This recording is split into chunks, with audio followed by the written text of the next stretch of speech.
Welcome to Industry Insights with AIM Solder, a video and podcast series where we dive deep into the world of soldering and electronics assembly with the industry's top minds. I'm your host, Gayle Towell. Hello, I'm Gayle Towell, your host. Today, I'm thrilled to speak again with none other than Chrys Shea. So Chrys is the founder of Shea Engineering Services. She's a recognized expert in soldering process optimization with decades of experience in electronics manufacturing, numerous publications to her name, all sorts of awards from the SMTA, and she has graced us with her presence. So this is the second of a 3-episode series with Chrys. Today we're going to focus on the current state of solder and the industry. Alrighty. So we talked a little bit about this towards the end of last time, but you've seen numerous production lines. What is one mistake that you see over and over again? And you're like, why, people? Why? Disrespect for the machines. Not properly cleaning, maintaining, or calibrating. They expect the machines are just going to run. Run. I especially see a lot of disrespect for the printer. People don't realize, I know there's all these statistics out there, so many defects come off the printer. That's the foundation of your solder joint. If you don't get that right, you shouldn't bother running it down the line. Yet I go in and I see squeegees that are all torn up. I see stencils that are all torn up. I see paste, dried paste buildup all over the inside of machines. It drives me up the wall. You drip paste inside that machine, you're not going to get your tooling set right. You're not going to get your board set up against your stencil right, and you're just going to have problems. So I can go in and say, clean this. You know, here's half your problem right here. Clean this. You're like the miracle worker, and it's so easy. It is. And then, you're like, all right, we got some weird stuff in your nozzle changers, and let's get some thermocouples on some boards for your reflow oven, and let's go back and look at your AOI programs. But first things first, clean the crud out of your printer. I almost wonder, I'd be curious to know if you see this more and more or with younger people, because the newer generation has been growing up in the land of computers, where if you make a computer program or you run it online or you're doing things virtually, they just will happen in a uniform way every time. But in the real world, things degrade, things build up, you have to clean, you have to service. Have you noticed any change over time with that, or? That's a really excellent question, because really computer hardware, it doesn't wear, it becomes obsolete. But when you have things that move relative to each other, you're always going to have wear and tear. And yeah, perhaps people don't quite understand that, that when you have continuous motion and things pressing and moving against each other, you're going to have wear and tear. Second law of thermodynamics, right? Yeah. And if your machine entropy didn't will have increase. some slop in it, yeah. And if your machine didn't have some slop in it, it couldn't move. Mm-hmm. So yeah, there are gaps where dirt and stuff can pile up, and there are friction wear surfaces, and encoders, skip a beat every once in a while. And yeah, I think we have to stay on top of that. The older generation, we were always fixing our cars, especially when, the major automotive market was American. Like my Ford Escort, I drove around with a toolbox in the back because it was, always something was going to go wrong with it. And so we also grew up doing a lot of preventive maintenance on our cars, change the oil every 3,000 miles, change the brakes before they get a quarter of the thickness. And now we have all these maintenance-free vehicles, or very low maintenance vehicles. You do oil change, synthetic oil at 10,000 miles. You don't even touch your transmission until you're like 120,000 miles. So we're not used to and the maintaining car things. lets you know when it needs servicing. A little thing comes up on the dashboard. It's time now. Like, okay, I didn't even have to think about it. Yeah. And then it asks you if you want directions to the dealer, just exactly on the screen, Yeah. Maybe we should build that into our surface mount machines. Hey, maintenance time. Well, that could be a thing, right? Wouldn't that be useful if people, if that's a repeated problem that no one stops to service or check, that you build that into the process or the indicators themselves? Yeah, like you go green light to yellow light, and once, Yeah, you get so many miles on yellow light, and then it's red light and exactly. lockdown. I think that would be awesome, There to you be go. honest. Well, Let's talk to some machine let's go put manufacturers. this out there. Let's patent it. Let's sell it to the industry, and Yep. we'll make bank and move on from there. Solve Yeah, all the yeah. world's Well, problems. I, for one, never upgrade software until it's complete end of life because I don't want any of the janky stuff that goes on when you upgrade your software. But my Apple products, they will start malfunctioning on purpose, so I upgrade the Mm, software. yes, So it's yes. kind of like Planned. forcing you to do it. Yeah. Forced obsolescence. Like, Yep, yep. So I think maybe our pick and place machines would be like, hey, I'm going red light. I'm moving everything like 10 mils north and 10 mils east to show you I'm in trouble. I'm going to start dropping resistors in the middle of travel all over the board to show you I'm in trouble. Like, come maintenance me. Soon I'll I think start that'd be awesome. screaming. Alarm will go off. Yeah. Oh, how about if we made my voice the alarm? Ooh. Clean this Have you machine. serviced this machine? Yeah. I want maintenance and I want it now. Exactly. I'm In not getting multiple up to work languages, tomorrow morning right? unless I'm maintenanced. Yeah. Who's your There you boss? go. How about that? You have my voice in there. Who's your boss? The third time you decline maintenance. Who's your boss? Oh man.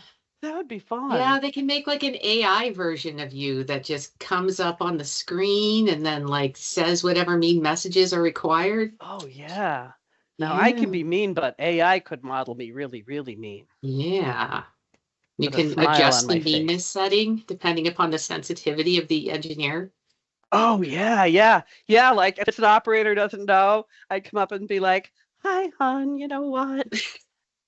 I think the stencil needs an underwipe, and maybe you should calibrate the squeegee height since you changed them out, versus It was, the engineer does something stupid and I come up and go, you won't. there you go. Oh, that'd be Man, fun. you are so good at solving the industry's problems. It really is amazing. It's just, I can sit here in my office and solve everything and never have to get on an airplane again. Yeah, there If you only. go. There you go. If only. So what have you seen like change in soldering since you started? So you've been in the industry like 35 years. So soldering happened then, soldering still happens now. What's different? Oh, God. Well, the alloys, obviously. But metallurgy is metallurgy. And tin copper into metallics or tin nickel into metallics are still the goal state of what you're trying to form when you form that solder joint. So that hasn't changed. What has changed, when I started out, 25 mil pitch QFPs were a challenge.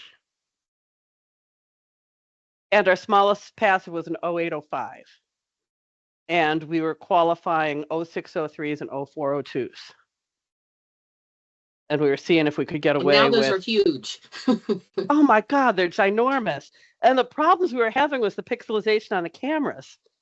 Do we have fine enough resolution cameras that we can properly center these tiny 0603s and 0402s? So yeah, in that respect, a lot has changed. Right now, we're doing like 0.3 millimeter pitch BGAs and CSPs, and that stuff is crazy. And I carry some show and tell things with me in my backpack. One is a strip of 0105s, another is an 03 BGA, and another is an acupuncture needle. Because the size of the joints that we're making are the same diameter as that very, very fine acupuncture needle. So Yeah. when we look at these on a big projection screen in a conference room, we got a solder joint Yeah, this it doesn't big, look and that small. It's the size of your head. what's the problem there? It's a tiny little crack. But when you say no, that joint is actually the diameter of this, and like look at how bendy it is, but don't cut your finger. It kind of drives it home a little bit. So yeah, definitely finer pitch. And now I think we're at an interesting point with alloy proliferation. We got all the lead out of our system that we could, and we're seeing these bismuth alloys. Mm-hmm. And I think they're going to be really good for environmental and cost savings because of lower melting point. Mm-hmm. So we'll see how quickly they get adopted.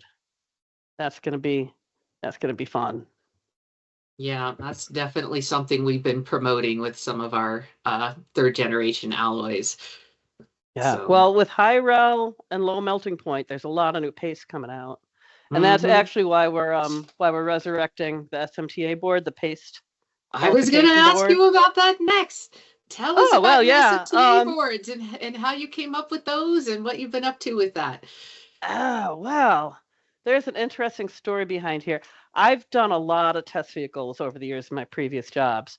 And this one came up originally 2016, maybe 10 years ago, 8 to 10 years ago, from Henkel when they had the GC10 paste out. And they had a good internal test board, and they wanted people to try their solder paste because they had this like no refrigeration, really good stencil life, high releasing, all the attributes you want to see. So we went to try to use the board and realized it had been laid out in Gerber, and the CAD was only Gerber files, which the Gerber file is a list of shapes, sizes, and centroids. It's just a dumb list of shape sizes and centroids. It doesn't have any information like the real CAD would. So we went and got it relayed out in CAD so that now we can program our machines without doing all the old-fashioned way. Automatically upload the BOM, automatically upload the centroids, be able to program SPIs and AOIs and all that. So that's how it came about. And what we did with it was we nested about 25 paste tests that you could run in a 4 or 5 hour span to make it really easy to try to test and approve new solder pastes. So we did that for a while, and then people were really adopting it, and they were using it, but it had the Henkel logo right here. And some of Henkel's competitors did not like these boards coming into their labs with the Henkel name on, as you can imagine. Mm-hmm. So we said, all right, let's make it the IPC board. We contacted IPC and they had no interest. So we said, let's make it the SMTA board. And SMTA said, sure. So in exchange for use of a logo, they should be getting 10% of the revenue. So when you buy the boards through me, they do get 10% of that revenue. This board, now that we're seeing all these new solder paste come out, I'm doing an artwork spin on it to update an obsolete component, and we're giving it its own web page. Ooh. So right now, if you need the files, you go to my web page and you download them. But this is going to be smt-testboard.com. And all the files you need will be there. The experiments we've run, the papers that have been written using the board will be there. Awesome. Like that's one of the biggest things I've noticed, like going to technical conferences and stuff, is it's really hard to compare different studies that use different parameters. So having an industry standard test board with standard processes is going to let everyone compare products and compare things across, different suppliers, different methods, much better. Yeah, that was a big motivation behind it because, I'd see stuff from Jabil and I'd see stuff from Flex, and they were both really good pieces of research, but pad sizes were different, footprints were different, layouts were different. There's no way to directly compare it, right? Yeah. I mean, you could go to a conference and you get one talk that proves one outcome and then the next talk proves the opposite outcome, all because they had different test protocols and different test boards. And it's like, well, how do we know what's what? Exactly. And the other thing behind this was we want it to be affordable. You don't want to be burning, if you're a CEM, you don't want to be burning your customers' boards for paste trials. Mm-hmm. And accessible, so like anybody can get it. Because smaller companies, like all the big CEMs have their own test boards, like libraries of them, but the mid-size and littler guys, they don't. So this has like every area ratio on it. It goes from 0.5 down to 0.3 BGA. It goes from 1206s down to 008, 004s. So you get quite a variety of area ratios to play with. Yeah. So Maybe you can talk even a little bit more about like the choice of what you've included in the board in order to sort of hit all possible parameters someone might want to test. Well, like I said, we try to hit everything. We're all the way down to 03 BGAs, and we've got all the different discretes on there. And we've also got a bunch of 0.4 millimeter QFNs. And the point of those was to be able to try different window pane stencil apertures to minimize voiding. And also on our stencil for that, we have the toes overprinted by 10 mils. So you can see on X-ray right away the difference from doing the toe overprint and its impact on voiding. So nice. That's kind of cool. It sounds crazy to have all this real estate taken up by 1206s, but there's a method to that madness. When you get paste, newer generations of paste that release better than older generations of paste, you end up putting more paste down on your discretes and risking more solder balls. So, and if you're going to see excess paste causing midship solder balls, the 1206 is where you're going to see it first. Examples, yeah. So they're staying because that's just like your really simple, will the solder ball on me test, you know? Yes. But I'm taking the 0402s off because people can't do 0402s. They shouldn't be running the board. And I'm going to put some of those diodes that like to skate around. You know, the bottom termination diodes that we all are starting to love to hate, and some tant caps, because a lot of people are having problems with tantalum caps now. As we've thinned our stencils down to accommodate fine pitch, we can't make our minimum fillet height on our tant caps. So people are going in and touching them up manually, and I hate seeing people take irons to boards unnecessarily. Every time you touch an iron to the board, you are decreasing its reliability. Might be an infinitesimally small amount, but you are decreasing its reliability. The more times you touch an iron, the lower your reliability. So, and not only that, like production output is slowing way down the more you have to do that, right? Yeah. And that's why we have workmanship standards, and that's why we try to adhere to them. But a lot of times what we find is people just want the joint to look better. And we see unnecessary touch-up, especially in facilities that don't have their inspectors and operators certified to 610. And they're all kind of running their own version of workmanship standards in their heads, which you'd be surprised happens more than you'd think.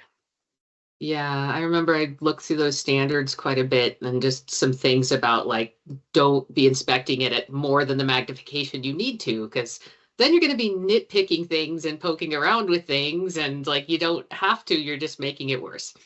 Yeah. The more you look, the closer you look, the more you'll find, right? Yeah. You know, so the problem is it actually a problem or is it just not pretty? Exactly. Did it wet? Does it meet your class 2 or class 3 standards? Those standards were built upon decades of experience and decades of thermal cycling. You know, they're there for a reason. So it would be great if everybody adhered to them, or at least if they don't want to adhere to them, have some of their own workmanship standards instead of just, you know, whatever taking somebody off the street, handing them an iron. Yeah, exactly. You know, like, so, yeah. And the other thing with rework is we always leave flux residues behind. Or we try to wash them off with alcohol. We just spread them all over the board. There you go. I've made a new chemical combination that is now in more parts of the board. Yeah. Now it's under your CSPs instead of just around the resistor. Now I touched even more possibilities of things that can happen. Yeah. So we see that a lot. So try not to rework it is the thing. Yeah. So yeah, that's what's on this board. And we have another version, the Ultra HDI board. You've seen this at the conferences. Oh, yeah. I'm working on the artwork for this right now. Actually. Nice. I feel honored. I'm working on an artwork spin for this as we speak. It's getting a lot more small stuff. Because remember, I had that open spot that I said Green Acres and asked for suggestions. Yeah. Oh, I got some good stuff. I got some good Awesome. stuff for Green Acres. I'm going down to 0.2 millimeter CSPs. I know. I added some footprints for the 006, 003s. Even though there's no published footprints yet, didn't stop me. I just made some up because, heck, that's what we're all going to do anyway. That's what we did with our 08, 05s. And I've got some dual footprints so you can place an 01, 005 or an 008, 004. I've got 008, 004s banked with 60 micron spacing, which is tighter than a lot of placement machines can do. Yeah. So you always like to give reference to what these numbers mean. 60 microns. I always remember the width of a human hair is about 100 microns.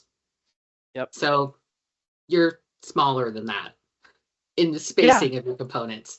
So you want to make sure there's no bridging. Yeah. And just the approach angle from the placer. Pick and place machine will it's tiny, tiny margins of error. Yeah, and I'm wondering how we're going to do nozzles for the 06, 003s. We have a hard enough time with nozzles for 08, 05s. Or 08, 04s, rather. Just need a new method for picking it up and putting it down. Yeah, I don't know how they're going to be able to make a nozzle that small, but I'm sure they'll figure it out. I can't wait to see it. I can come up with ideas, but I don't know enough to really say any ideas with confidence. So yeah. So this board, we put a lot more manufacturing experiments in. We put in stuff for the leading edge effect. We put in stuff to force tombstoning, to force skewing. We have mask encroaching on pads. A lot more of like what you see in real life, or what we're going to need to figure out how to handle before the Ultra HDI hits our assembly lines. Yeah. Like the leading edge effect is always going to be there, right? The first few apertures, when the squeegee comes across, the paste isn't sheared down enough, and the first few apertures don't fill. You need to design your board around knowing that's going to be there, right? Yep. Or we designed a board where we put in some dummy pads so we can start seeing how to mitigate the leading edge effect. Is it run on the squeegee a little faster until we get to the print area to get more shearing? Is it run on the squeegee to steeper angle to get more shearing? Is it backing the squeegee off a little farther, so we get a good 3 inches of sweep before we get there? So now we have the vehicle that we can actually do some development work on. Yeah. Nice. And being in assembly all these years, I've noticed that new components always get qualified through all the reliability channels, and finer board features get qualified through those channels. But no one's putting them together. No, not until the NPI engineer sees something weird on a bill of materials and goes, "What the heck is this?" I've never seen this part before. So, we know the Ultra HDI is coming. Maybe as an industry, we should try to get ahead of it and come out of the chute with good yields instead of, it always takes a while to climb the learning curve when you get new package. Big talk at a lot of the conferences lately has been that design for manufacturing. Plan everything around so that when you get to the end point of actually building it, you can build it. Yes, exactly. I mean, how brilliant is that, right? The best design in the world doesn't mean squat if you can't build it. So there's a lot of DFM type experiments in there too, so we can kind of come up with some design rules, because the whole world is going to change with Ultra HDI, and I'm looking forward to it. Yeah, that'll be something. I'm curious if there's any. So solder paste gets smaller to meet the demands in UHDI, but what about the alloys, or does there need to be any change in the properties of the commonly used alloys to make those boards work better? So I'm thinking things like, there's the typical strength and performance, but also conductivity. I know that if you are working with certain 6G boards or things like that 5G, 6G, that conductivity becomes really, really critical. And so does the conductivity of the solder alloy matter? thermal think it conductivity does. matter? I think you get a certain loss when you're going through the solder joint. So the more bulk solder that you have to travel to, the more loss you're going to suffer. Mm-hmm. So, yeah, the smaller joints. Well, I was explaining it to somebody today. If you want electrons to travel through a wire, it takes power to push them through the wire. Mm-hmm. So if the wire is this long, it's going to take a lot more power to push it through than if the wire is this long. Mm-hmm. Same thing with the thickness of the wire. Yeah, I mean, It's the going to take a lot more resistivity power to. basically is per unit length, and so the longer it is, the more the total is. And Yep. I was And explaining same the with the exact same diameter. thing to someone the other day. We're such nerds. Anyway, when we densify our electronics, we get faster signal speeds, we get less crosstalk, we get less loss traveling through solder joints, we use less power, so our batteries last longer. Mm-hmm. So there's all these benefits to it. It's a big wall we kind of have to punch through to get from 3-3 spacing to 1-1 or half spacing, and it's an even bigger wall, I think, for assemblers when we start seeing the density of the population that comes along with this. Right now, when we look at NVIDIA boards, we're like, oh my God, that's so dense. And like, in reality, we ain't seen nothing yet.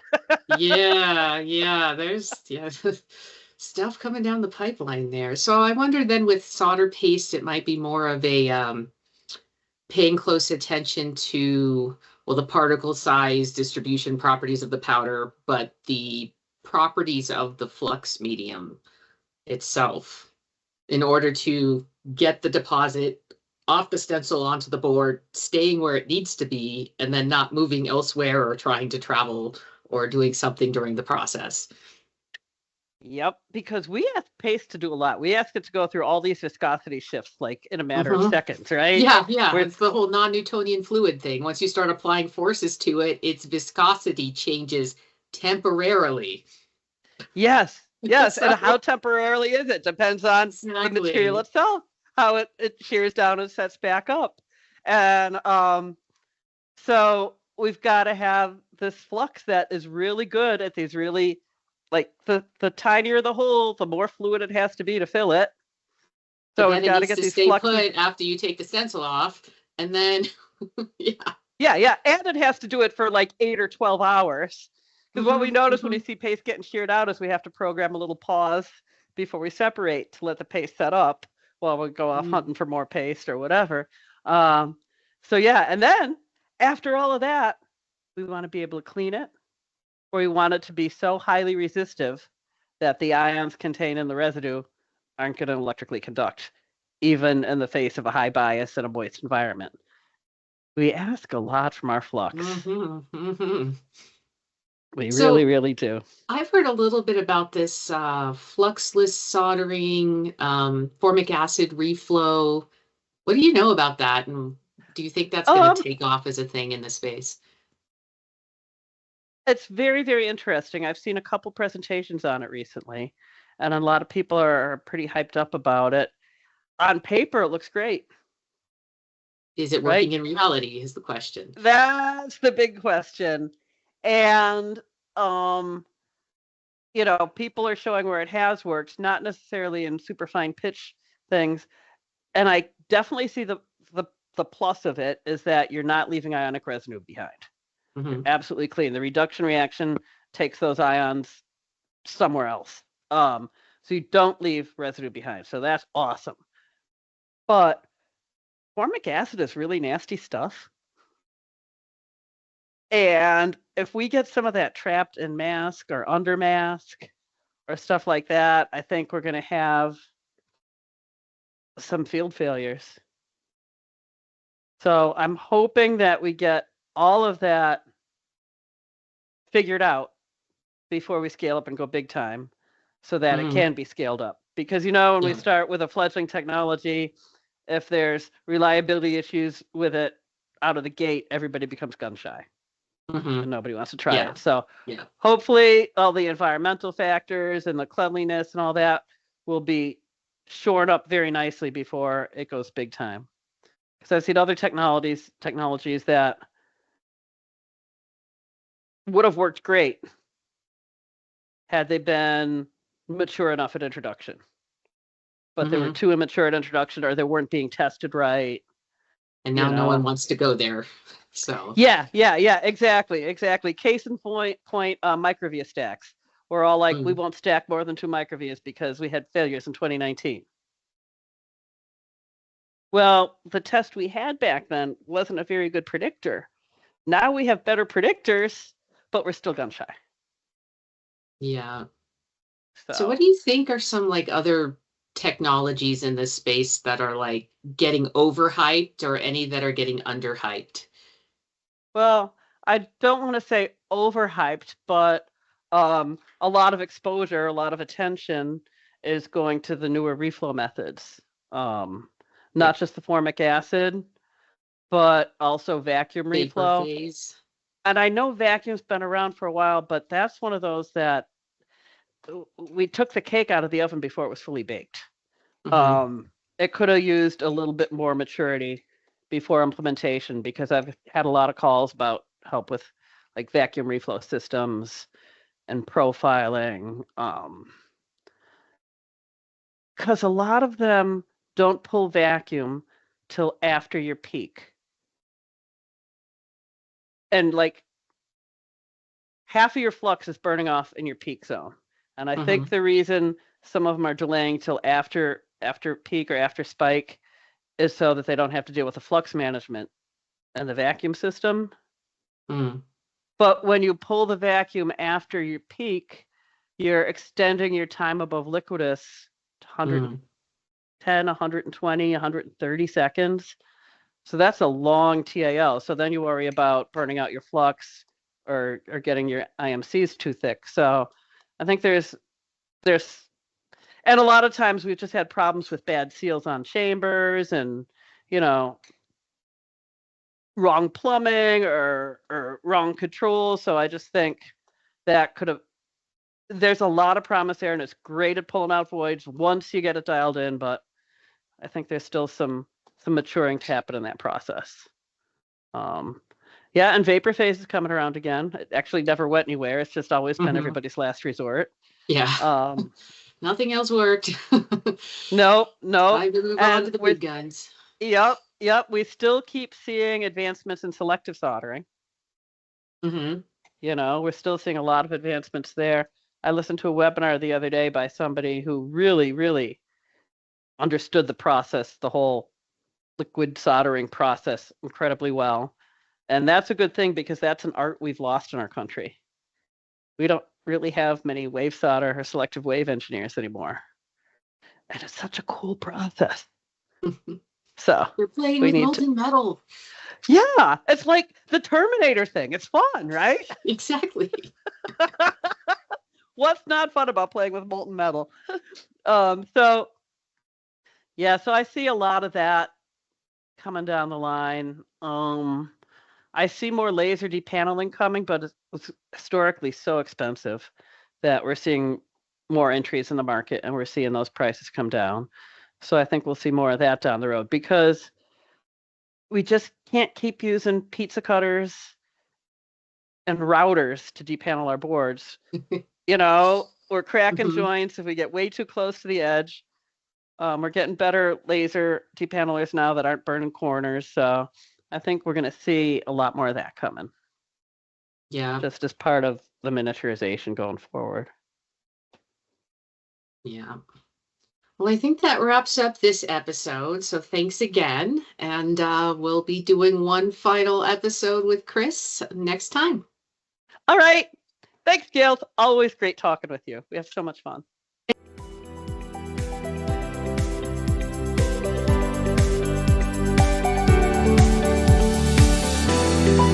We hope you enjoyed this episode of Industry Insights with AIM Solder. Don't forget to subscribe to our channel and follow us on social media for updates and new content, or visit aimsolder.com to learn more.